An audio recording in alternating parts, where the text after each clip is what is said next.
Buenos días, hermanos. Espero que se encuentren todos muy bien.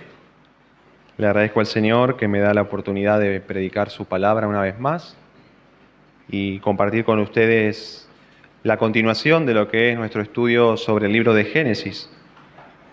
Por eso quisiera invitarles a que puedan estar abriendo sus Biblias en el capítulo que nos toca estudiar el día de hoy, que es todo el capítulo 33.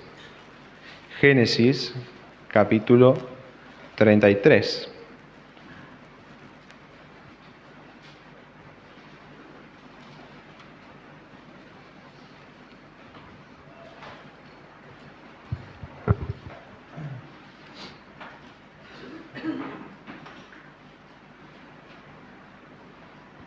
Vamos a estar viendo hoy la reconciliación entre Jacob y Esaú. Vamos a ir leyendo de a poco el capítulo en lugar de leerlo de una sola vez para ir analizando cada una de sus partes. Vamos a comenzar leyendo el versículo 1 y el versículo 2. Dice así: Alzando Jacob sus ojos, miró, y he aquí venía Esaú y los 400 hombres con él. Entonces repartió los niños entre Lea y Raquel y las dos siervas, y puso las siervas y sus niños delante, luego a Lea y sus niños, y a Raquel y a José los últimos.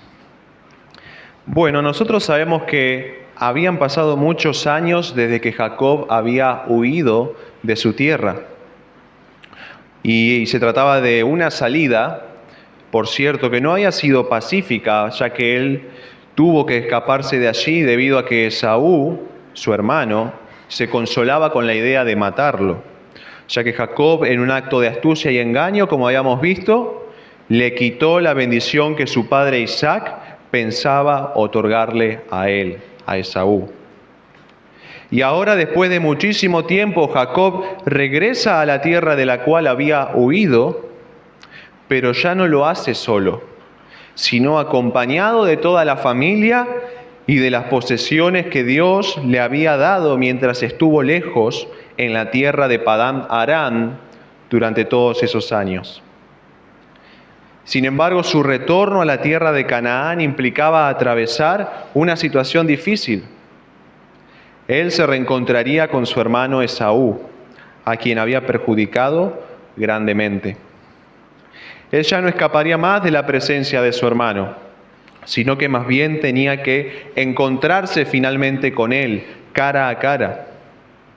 El problema es que lo último que Isaac recordaba de su hermano es que éste quería asesinarlo cuando llegara el momento oportuno.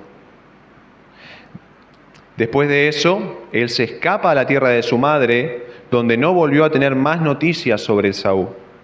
Hasta que muchos años después, cuando regresa a su tierra por orden de Dios, sus mensajeros le informan en Génesis 32:6 que Esaú venía a su encuentro acompañado de 400 hombres.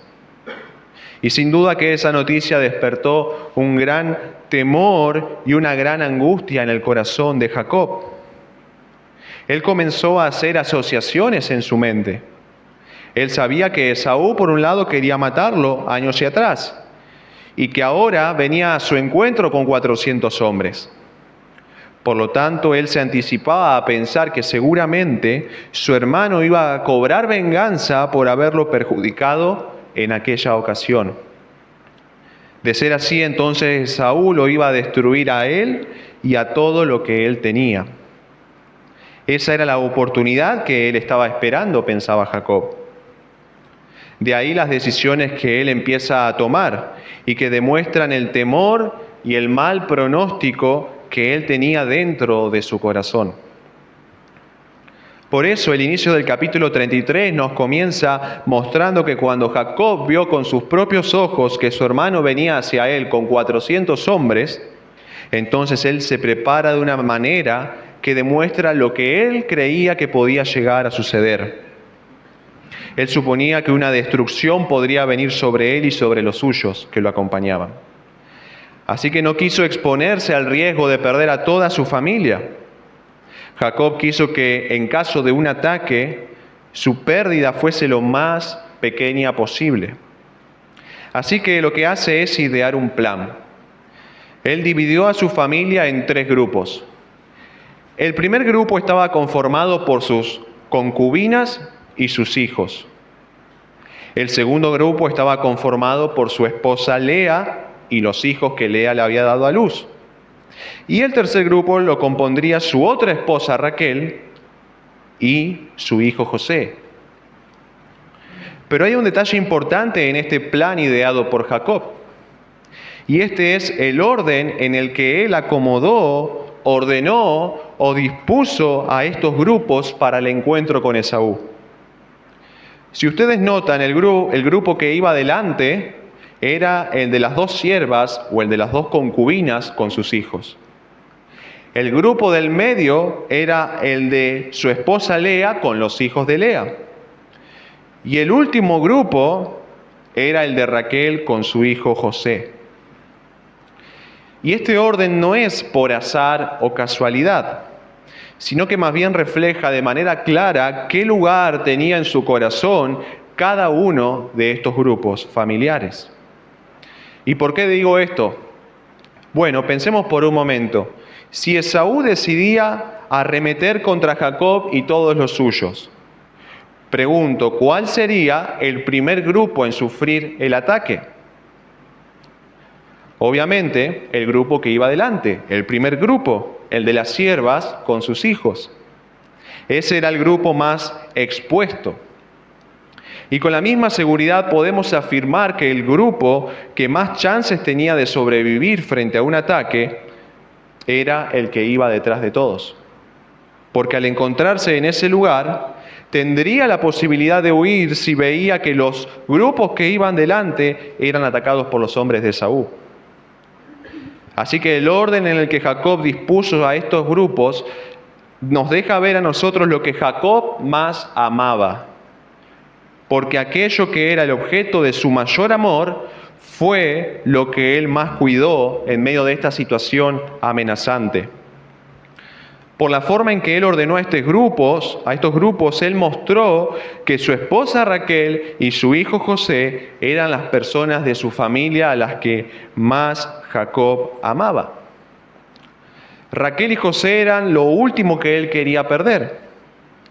Si iba a ser deshecha una parte de su familia, que lo sea primero aquella relacionada con sus siervas y con sus hijos.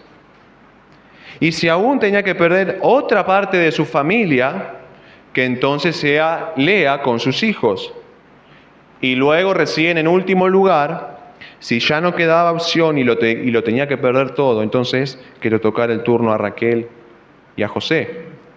Pero de ninguna manera los iba a colocar a ellos delante de todos, porque eran amados por Jacob de una manera superior a todos los demás. Y su obrar en esta situación nos deja a nosotros una enseñanza muy clara. Que aquello que nosotros amamos es lo que más cuidamos y protegemos. Que aquello que más valor tiene a nuestros ojos es lo último que estamos dispuestos a perder. Por eso, si nosotros queremos saber qué cosas hoy nosotros estamos amando con mayor intensidad o en mayor medida, preguntémonos algo muy sencillo. ¿Qué es aquello que yo hoy más estoy cuidando o protegiendo? ¿Cuáles son aquellas cosas por las cuales yo hago todo lo posible? ¿Cuáles son aquellas cosas por las cuales yo hago todo lo que esté a mi alcance para no perderlas? Y las respuestas a estas preguntas nos revelarán a nosotros en dónde está puesto nuestro mayor amor. Para algunos, la aprobación de los demás es lo que más ellos aman.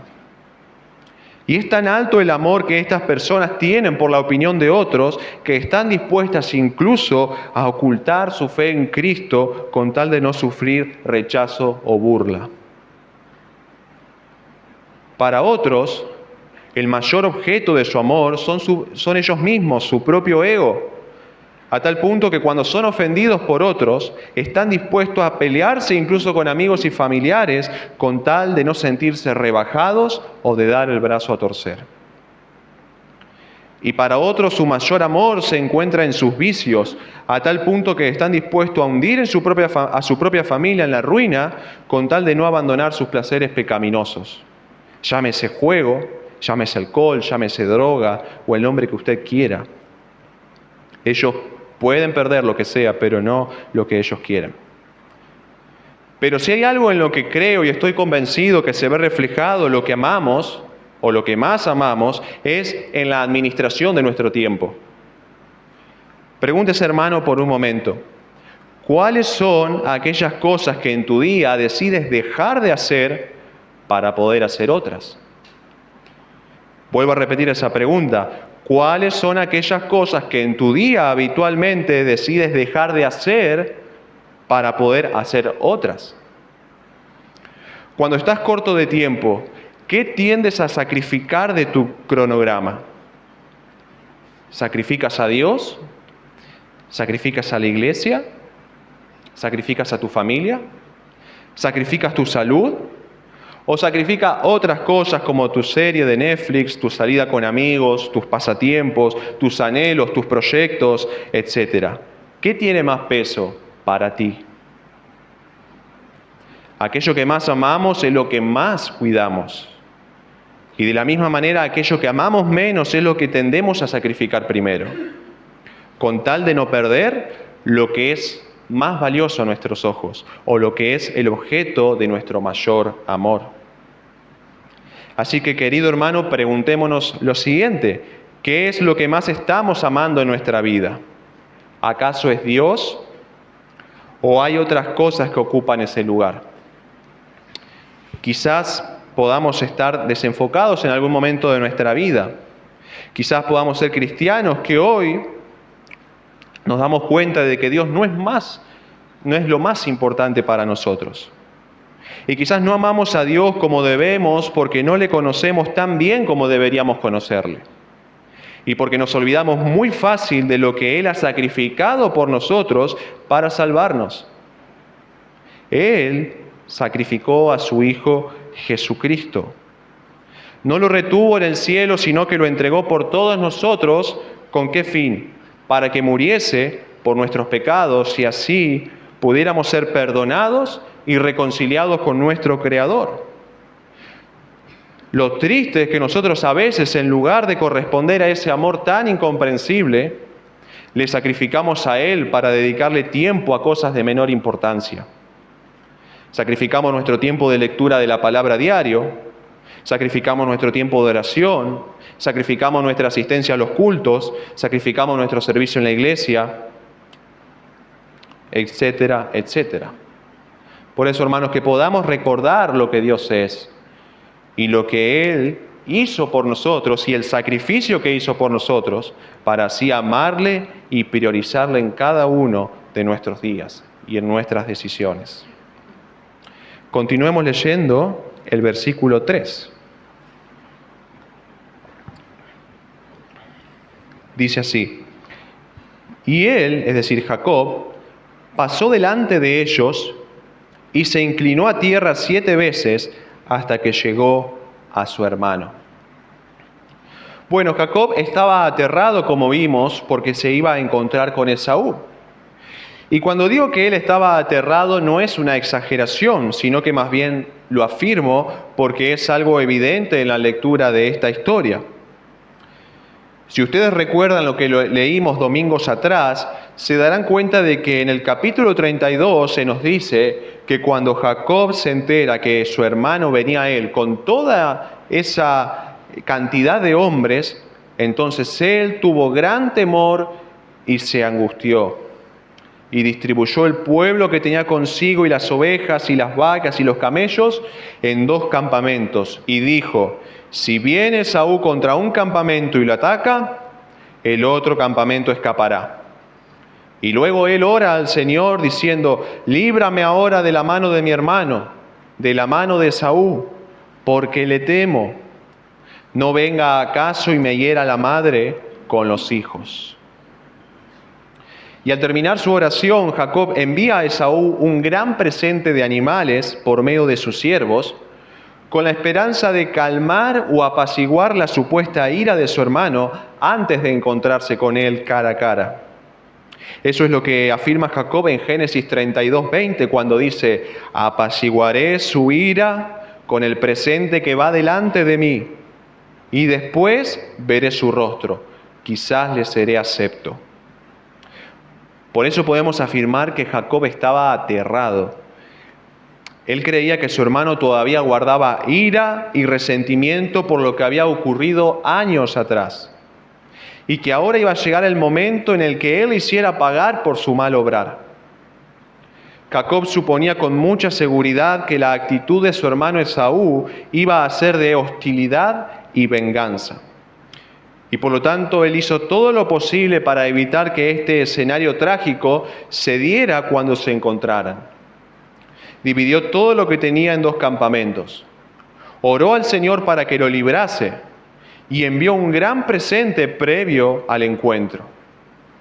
Y ahora, cuando Jacob lo ve venir de lejos, hace una última cosa. Él se muestra humillado delante de su hermano. Mientras se dirige a su encuentro, se inclina 7 veces a tierra, así como un esclavo se inclina ante su señor. En otras palabras, todo lo que podía hacer Jacob para ser aceptado por su hermano, él lo hizo. Ahora solo quedaba ver cómo reaccionaría Esaú cuando lo viera a él.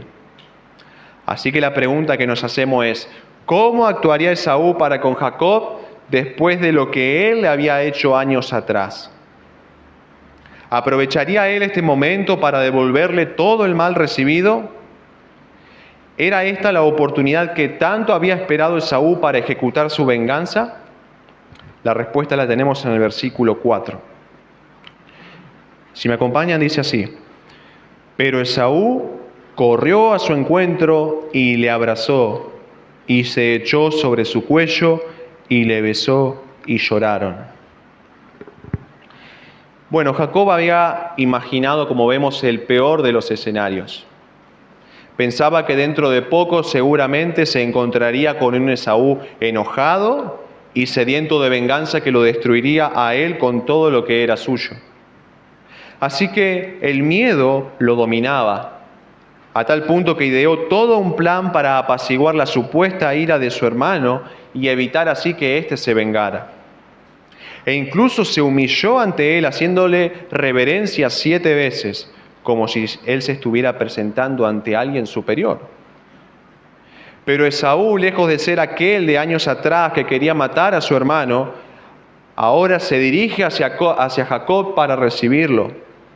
Y notemos que no fue cualquier recibimiento, sino que se trató de un recibimiento que se hizo desde el corazón, un recibimiento que implicó afecto y lágrimas. Notemos que el pecado de ambos había hecho que ellos se distanciaran por muchos años, pero ahora el perdón era lo que permitía que volvieran a estar juntos. Y quiero que noten una cosa: la actitud reconciliadora que tuvo Esaú.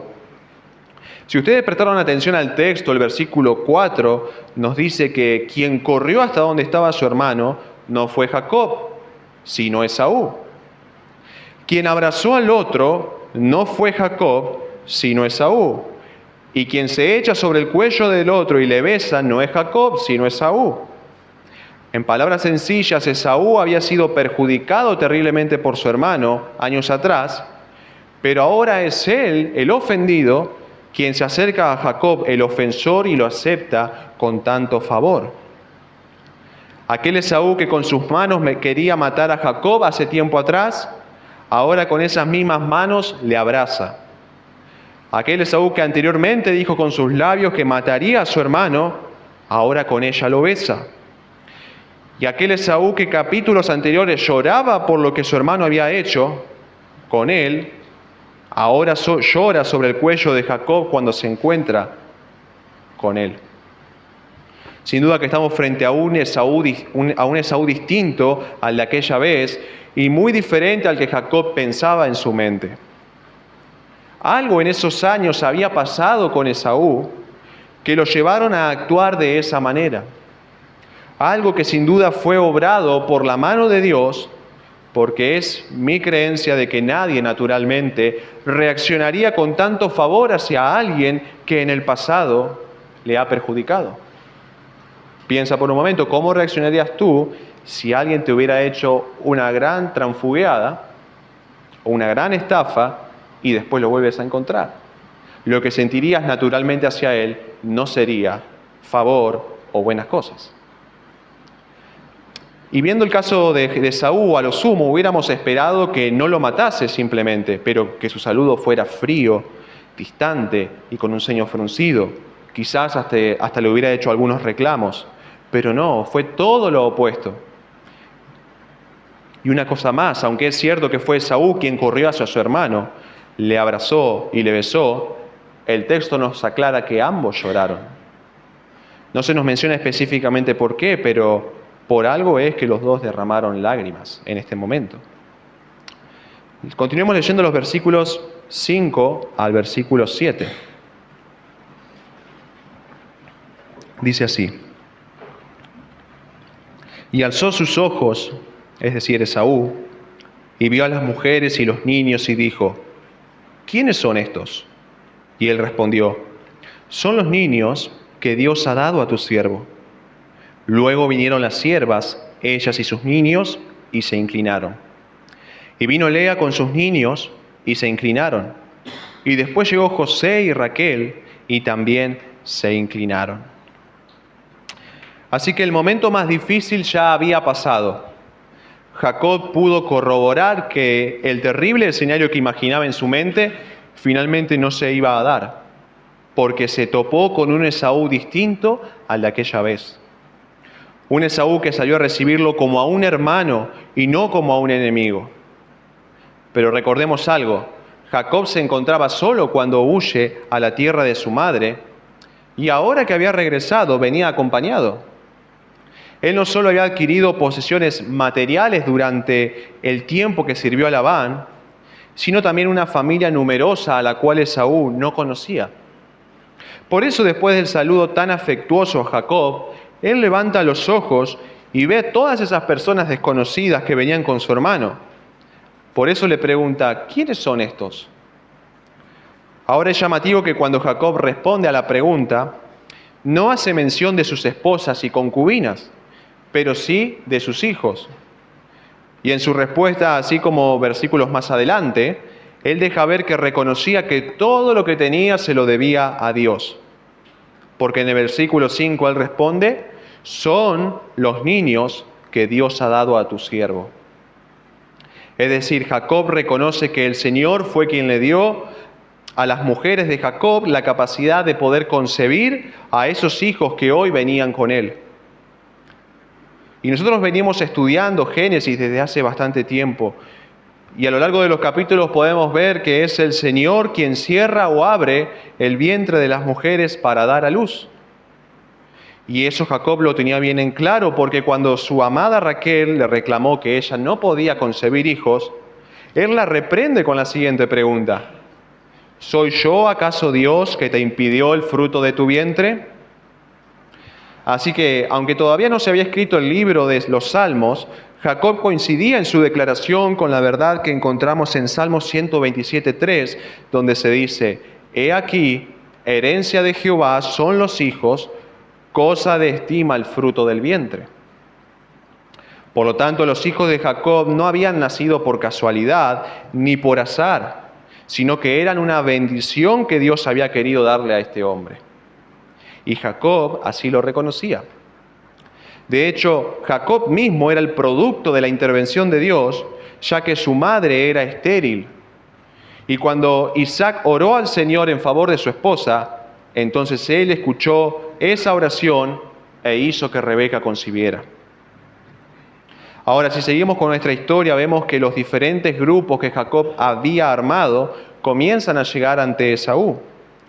Y obviamente llegaron en el orden, como habíamos visto antes, en que Jacob los había dispuesto. Primero las siervas con sus hijos, luego Lea con sus hijos y finalmente Raquel con José. Y todos estos grupos hicieron reverencia a Esaú cuando se encontraron con él. Y vamos a continuar leyendo los versículos 8 al 11 para ver cómo sigue esta historia. Dice así: y Esaú dijo: ¿qué te propones con todos estos grupos que he encontrado? Y Jacob respondió: el hallar gracia en los ojos de mi señor. Y dijo Esaú: suficiente tengo yo, hermano mío, sea para ti lo que es tuyo. Y dijo Jacob: no, yo te ruego, si he hallado gracia ahora en tus ojos, acepta mi presente, porque he visto tu rostro como si hubiera visto el rostro de Dios, pues que con tanto favor me has recibido. Acepta, te ruego, mi presente que te he traído, porque Dios me ha hecho merced, y todo lo que hay aquí es mío. E insistió con él, y Esaú lo tomó. Bueno, en el versículo 8 vemos que Esaú le hace una pregunta a Jacob: ¿qué te propones con todos estos grupos que he encontrado? Con esta pregunta no le está consultando por los grupos que Jacob había armado con sus esposas e hijos, sino por los 580 animales que él le había enviado en total como regalo. Cuando recuerdan, lo vimos en el capítulo anterior. Jacob quería que Esaú, antes de encontrarse con él, se topara con ese grandioso regalo de animales. ¿Con qué objetivo? Bueno, ir apaciguando su ira antes de estar cara a cara. Y de esa manera quizás ser aceptado por su hermano. Él tenía cierta esperanza de que su estrategia pudiera llegar a ayudarlo, lo que nos hace pensar que posiblemente su confianza no estaba puesta en Dios, o por lo menos no completamente. Su esperanza no estaba en que Dios obrara para protegerlo de la mano de Esaú, sino en lo que él podía hacer por su propia cuenta para librarse a sí mismo de dicho peligro. Ahora, lo interesante es que este inmenso regalo que Jacob le hace a su hermano, en nada le ayudó realmente, porque el favor de Esaú hacia él no se basaba en eso. No es que Esaú venía muy enojado y cuando mira el regalo de Jacob, entonces se tranquiliza y decide no matarlo. Más bien su aceptación fue previa a cualquier mérito o cosa que Jacob haya hecho. Es más, Esaú mismo le dice que se quede con todos esos animales porque él ya tenía suficiente. No necesitaba ni anhelaba más. Y la manera en la que Esaú le dice esto es en un tono de amabilidad y hermandad, porque le dice: suficiente tengo yo, hermano mío. Por eso, aún en sus palabras, Esaú mostraba que su perdón y aceptación eran reales para con su hermano.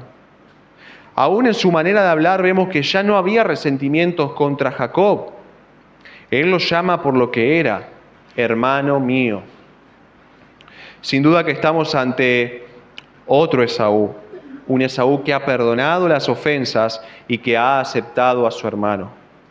Un Esaú que con el paso del tiempo, en lugar de alimentar su rencor, se libró de él. Y es por eso que puede encontrarse con su hermano de esta manera. Pero notaremos que Jacob, a pesar de ser aceptado por Esaú, en lugar de tratarlo ahora de igual a igual, es decir, como a un hermano, sigue con esa actitud de humillación, como si se encontrara ante un superior. Porque a lo largo del texto vemos que le sigue llamando Señor a su hermano, y además él se llama a sí mismo un siervo. Ahora bien, Esaú no aceptó a la primera el regalo de Jacob porque él realmente sentía que ya tenía suficiente. Pero Jacob insiste en que su hermano se lo quedara porque estaba agradecido por el favor con el que lo había recibido. Este regalo ya había dejado de ser una especie de estrategia para ganarse el favor de Esaú. Ahora era una muestra de gratitud por el buen recibimiento que éste le dio. Me hace pensar en la salvación esto. Nosotros no fuimos aceptados por Dios por nuestras buenas obras.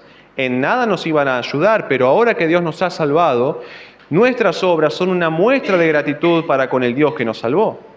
Podemos hacer una similitud en este punto. Y bueno, y posiblemente cuando Jacob le dice: he visto tu rostro como si hubiera visto el rostro de Dios, a lo que se está refiriendo es a que así como él había visto a Dios en Peniel, cara a cara, y no había muerto, Así ahora pudo ver a su hermano cara a cara y seguir vivo. Jacob, por lo visto, se sentía profundamente agradecido y con su insistencia termina logrando que Esaú acepte el generoso regalo. Leamos ahora los versículos 12 al 17, donde vamos a ver algo interesante. Dice, y Esaú dijo, anda, vamos, y yo iré delante de ti. Y Jacob le dijo, mi señor sabe que los niños son tiernos y que tengo ovejas y vacas paridas, y si las fatigan, en un día morirán todas las ovejas. Pase ahora mi señor delante de su siervo, y yo me iré poco a poco al paso del ganado que va delante de mí, y al paso de los niños hasta que llegue a mi señor a Seir. Y Esaú dijo, dejaré ahora contigo de la gente que viene conmigo. Y Jacob dijo, ¿para qué esto? Halle yo gracia en los ojos de mi señor. Así volvió Esaú aquel día por su camino a Seir, y Jacob fue a Sucot y edificó allí casa para sí, e hizo cabañas para su ganado. Por tanto llamó el nombre de aquel lugar Sucot. Bueno, yo no me había percatado cuando leía la primera de algo importante, y no sé si usted se ha dado cuenta, de una cuestión sorprendente en este texto y que ocurre en estos versículos que leímos. Y es que Jacob vuelve a incurrir en el engaño. En este caso engaña a su hermano. Quizás a usted le sorprenda y se pregunte, ¿en qué momento se ve acá el engaño de Jacob? Bueno, eso lo vamos a ver ahora cuando explique lo que acaba de ocurrir. Lo que notamos en primer lugar es que Esaú le hace una invitación a su hermano de ir juntos hasta Seir, la tierra donde vivía Esaú. Pero Jacob rechaza cortésmente esa invitación, argumentando en el versículo 13 que no podría ir a la par de su hermano porque venía acompañado de niños y animales a los cuales no se le podía exigir demasiado esfuerzo. Y a causa de ello deberían ir por el camino a un ritmo más tranquilo y pausado. Por eso Jacob le pide a su hermano en el versículo 14 que él se le adelante y vaya primero a ese lugar. Mientras tanto Jacob se movería al paso de los niños y del ganado, ¿hasta cuándo? Hasta que llegue a mi señor a Seir, dijo Jacob. Y yo quiero que ustedes recuerden bien esas palabras. Ahora, cuando Esaú escucha la respuesta de su hermano, entonces acepta la propuesta de ir primero, de ir delante. Pero al mismo tiempo le ofrece dejarle parte de sus 400 hombres para protegerlo a lo largo del camino. Y esto es asombroso porque vemos que aquel que tiempo atrás quería matar a Jacob, ahora es quien le ofrece parte de sus propios hombres para cuidarlo en el camino. ¿Notan ustedes, hermanos, cómo el verdadero perdón se hace visible, se deja ver por medio de mis acciones? Yo no puedo decir que he perdonado a alguien y lo sigo tratando de la misma manera en que la trataba tiempo atrás. Si yo digo que perdoné a alguien, mi perdón se va a hacer visible en mi forma de hablar, en mi trato hacia él, en los cambios que yo muestro para con esa persona. La actitud de Esaú vemos que había cambiado totalmente. Y esta fue una prueba más de ello. Pero, ¿qué fue lo que respondió Jacob a su considerado hermano? La respuesta la encontramos en la segunda parte del versículo 15, cuando él dice, ¿para qué esto? Halle yo gracia en los ojos de mi Señor. En otras palabras, lo que él hace es rechazar cortésmente esta oferta de Esaú. Así que a primera vista quizás no notamos nada raro en la escena. Y podríamos incluso llegar a suponer que Jacob rechazó la protección que su hermano le brindaba porque él confiaba en que Dios sería quien cuidaría de él en el camino. Pero teniendo en cuenta lo que vamos a ver ahora, yo creo que eso no fue lo que Jacob estaba pensando, sino que más bien era otra su motivación. Seguramente lo que él pretendía era en realidad que ni Esaú ni sus hombres que venían con él lo acompañaran, ya que su verdadera intención no era ir hasta Seir, la tierra de Esaú, sino a otro sitio diferente. cosa que él no podría hacer si su hermano o los hombres que venían con él lo acompañaban. Lo que él necesitaba era que nadie lo vigilase para así poder ir a un lugar distinto al que había acordado. Así que vemos nuevamente a Jacob incurrir en el engaño para conseguir lo que deseaba. En lugar de dejarle en claro sus intenciones a su hermano, decide engañarlo astutamente, haciéndole creer que iría hasta la tierra donde Esaú vivía, pero a un paso más lento. Es decir, le hizo creer a su hermano que se encontrarían en Seir, cuando en realidad eso nunca ocurriría. Así que es en base a esto que afirmo que el deseo verdadero de Jacob era deshacerse de la compañía de Esaú y de sus hombres para que no lo vigilaran y así para que no descubrieran su verdadera intención de ir a otro lugar. Y él logró esto rechazando astuta y amablemente las ofertas que su hermano le hizo. Y ciertamente que fue astuto porque sus excusas y rechazos sonaban amables y hasta mostraban una supuesta consideración por los demás, de manera que él no levantaba sospechas. Así que luego de que ambos hermanos se separaran el uno del otro, habiendo acordado claramente encontrarse en Seir, Jacob se marcha a Sucot. Así lo dice el versículo 17. Y Jacob fue a Sucot y edificó allí casa para sí e hizo cabañas para su ganado. Por tanto llamó él el nombre de aquel lugar Sucot, que significa cabañas. Ahora yo quisiera que ustedes, como no vivimos por esa región, se dieran una idea de dónde quedaba Sucot. Para explicarlo tengo que decir que Seir, la tierra de Esaú, se encontraba al sureste del lugar en el que ambos hermanos se habían reconciliado. Mientras que Sucot, a donde fue Jacob, se encontraba al noroeste de ese mismo lugar. En otras palabras, Jacob fue al punto completamente opuesto del lugar al que debía ir. Lo que sí no se nos dice cuál fue exactamente la razón por la cual Jacob quiso establecerse en un lugar tan opuesto a aquel donde vivía su hermano.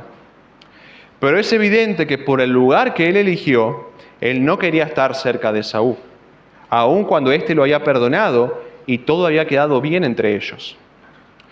Pero lo triste y llamativo es que para lograrlo, él recurre nuevamente a su pecaminosa estrategia del engaño, como dije recién. Así que vemos que los años habían pasado, pero él seguía incurriendo en lo mismo. Él era un hombre que no hacía frente a las cosas, sino que les huía, como cuando huyó de su suegro Labán. Él no conseguía lo que deseaba de la manera correcta, sino con engaño, como cuando obtuvo la bendición de su padre Isaac. Y él no dejaba en claro sus intenciones, sino que obraba por detrás, como cuando acordó con Esaú ir hasta Seir, pero terminó dirigiéndose a Sucot. Y cuando uno ve estas actitudes y formas de obrar de Jacob, se puede llegar a preguntar qué haría Dios al respecto con este hombre.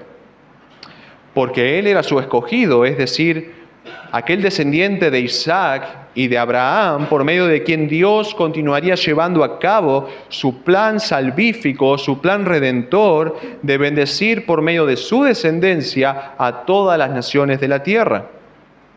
Pero la verdad es que Jacob, como escogido de Dios, se condujo de una mala manera en ciertos momentos, y uno de ellos es este. Él era siervo de Dios, pero engañó, mintió, ventajeó y obró por detrás. Cosas que nosotros sabemos que el Señor no aprueba, porque en la palabra Él es muy claro sobre lo que piensa respecto al engaño y a la mentira. De hecho, las asocia con el mismo diablo. Y el engaño y la mentira nada tienen que ver con lo que Dios es. Por lo tanto, nada debiera tener que ver con nosotros, que somos hijos de Dios. Entonces, ¿qué haría Dios con Jacob? ¿Le permitiría continuar incurriendo en estas prácticas pecaminosas sin decirle nada, sin llamarle la atención? ¿Dejaría que Jacob pecara libremente porque él era un escogido de Dios a quien el Señor mismo había prometido bendecir? ¿Tenía Jacob una licencia divina, una licencia del cielo para conducirse de la manera que él quisiera? Porque hasta el momento, Uno lee su historia y no encontramos un pasaje específico donde se nos diga que el Señor confrontó a Jacob por sus engaños. Sí se le apareció para prometerle bendición, para darle sus promesas, para prometerle protección, que él iba a cumplir sus propósitos con él, pero nunca lo regaña o lo reprende. Sin embargo, Dios, lejos de hacernos creer, de hacernos creer que a Él le da lo mismo cómo vivan sus siervos, nos muestran que Jacob, a pesar de ser elegido, cuidado, bendecido, prosperado, ayudado y acompañado por Él, ciertamente cosechó las consecuencias de los pecados que había sembrado. Lo que Él hizo con otros, después otros, más adelante, lo hicieron con Él. A lo largo de su vida, él padeció mucho por causa del engaño de otros. En primer lugar, nosotros ya vimos cómo su suegro Labán lo engañó miserablemente cuando aquella noche de bodas le entregó como esposa a Lea en lugar de Raquel. Por lo que Jacob tuvo que tomar como mujer a alguien que no amaba y tuvo que servir a su suegro 7 años más. Y más adelante veremos cómo sus propios hijos serán quienes lo engañen a él, haciéndole creer que José, su amado hijo, había sido devorado por una fiera, cuando en realidad ellos lo habían vendido como un esclavo a los ismaelitas. Y Jacob, con lágrimas y gran dolor, hizo duelo por su amado hijo por muchos días, cuando en realidad él se encontraba vivo en otro lugar. ¿Y saben qué es lo interesante de todo esto? Que Dios no lo libró de pasar por estas cosas. Y en el caso de José, aunque Dios sabía que José no estaba muerto, jamás se le apareció a Jacob en visión o en sueños en todos esos años para decirle que su hijo en realidad vivía. No fue sino hasta que José se da a conocer a sus hermanos que la noticia le llega a Jacob acerca de que su amado hijo en realidad vivía. Así que, hermanos, cuidado con la manera en la que vivimos nuestra vida.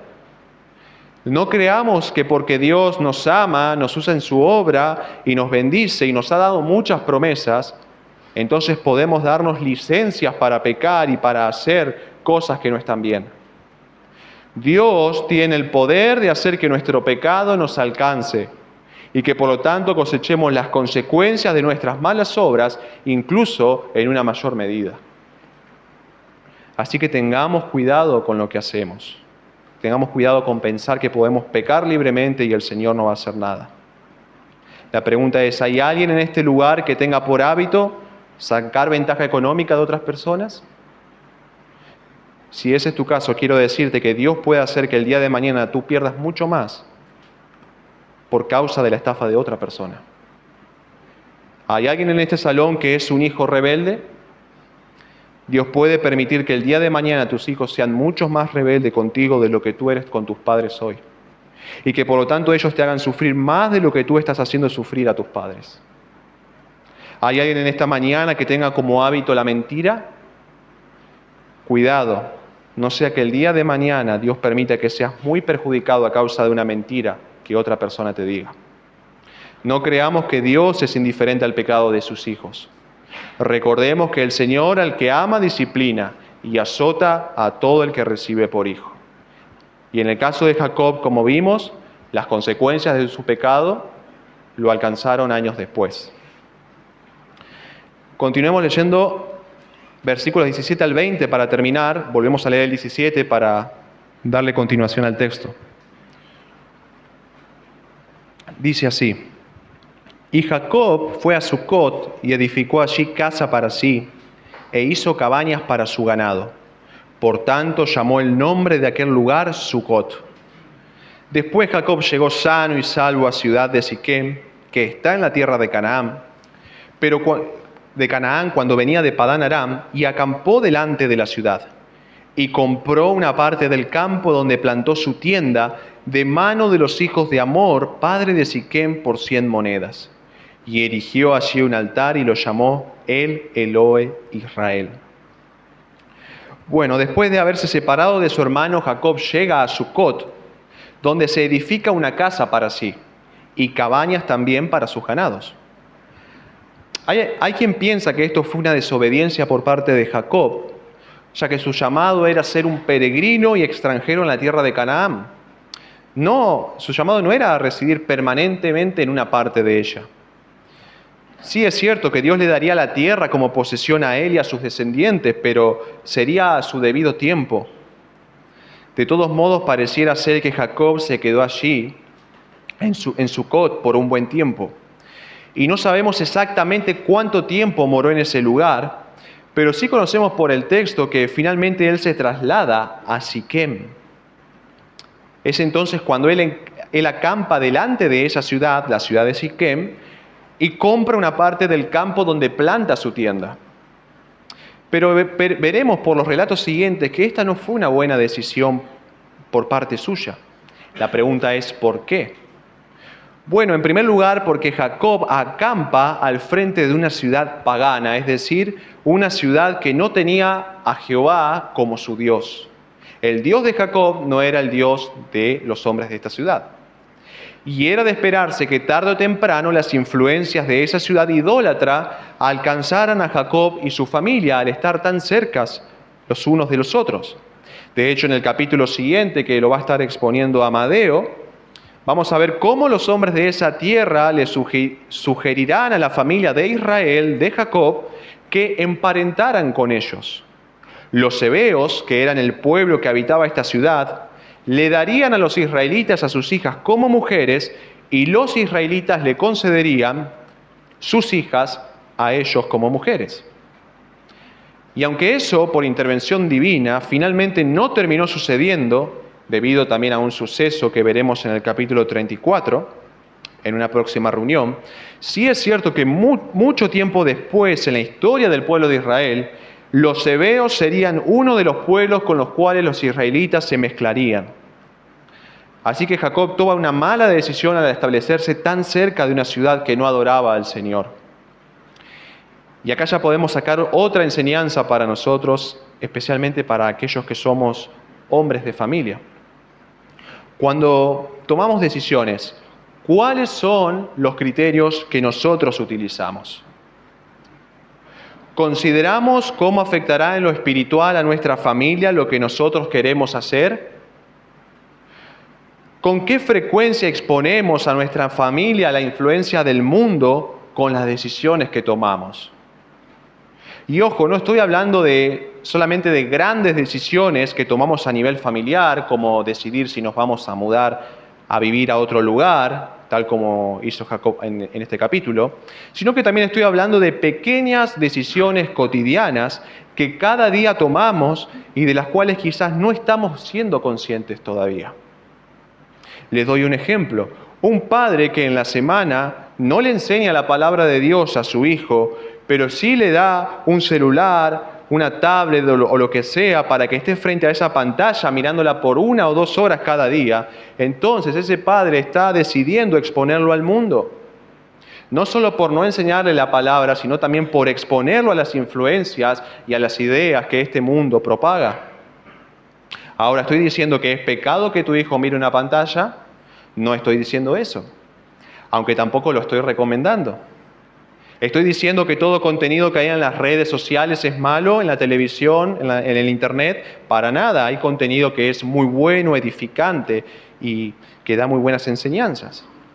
El punto de lo que estoy queriendo decir es este: ¿de qué se está llenando la mente de tu hijo? ¿De las enseñanzas de la palabra o de las enseñanzas del mundo? Porque déjenme decirles que aún hay dibujos animados que transmiten ideas que no están de acuerdo con la palabra de Dios. Un dibujito animado donde un niño se pone caprichoso cada vez que su padre no le dan algo, está transmitiendo algo.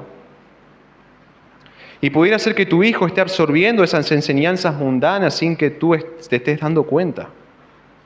Y ese es tan solo un ejemplo de cómo podemos afectar a nuestra familia con pequeñas decisiones. Hay un versículo que dice que las pequeñas zorras echan a perder las grandes viñas, ¿no? Esto es lo mismo. Y hay muchas otras áreas más en las cuales podemos exponerlos al mundo.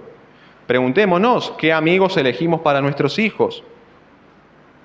¿A qué lugares nosotros los llevamos? ¿De qué actividades los hacemos partícipes? Incluso con qué personas nosotros mismos nos juntamos en nuestro diario vivir. Ahora, esto no implica que no podamos vivir en el mundo, sino que nos guardemos de él, que nos protejamos a nosotros y a nuestras familias de su influencia, de sus valores, de sus ideas y de todo lo que él promueve. De hecho, Jesús oró lo siguiente en cuanto a sus seguidores: no ruego que los quites del mundo, sino que los guardes del mal. Así que el llamado es a caminar por este mundo, pero sin mezclarnos con él. Recordemos que la palabra dice que el que se quiere hacer amigo del mundo se constituye enemigo de Dios. Así que ni nosotros debemos mezclarnos con el mundo, ni permitir con nuestras decisiones que el mundo se meta con nuestra familia. De hecho, hermano, en el capítulo siguiente veremos cómo uno de los hombres de esa ciudad abusó sexualmente de Dina, la hija de Jacob y Lea, uno de esos hombres que vivían en la ciudad del frente. Su actitud, la de este hombre, muestra a alguien que no tenía temor de Dios.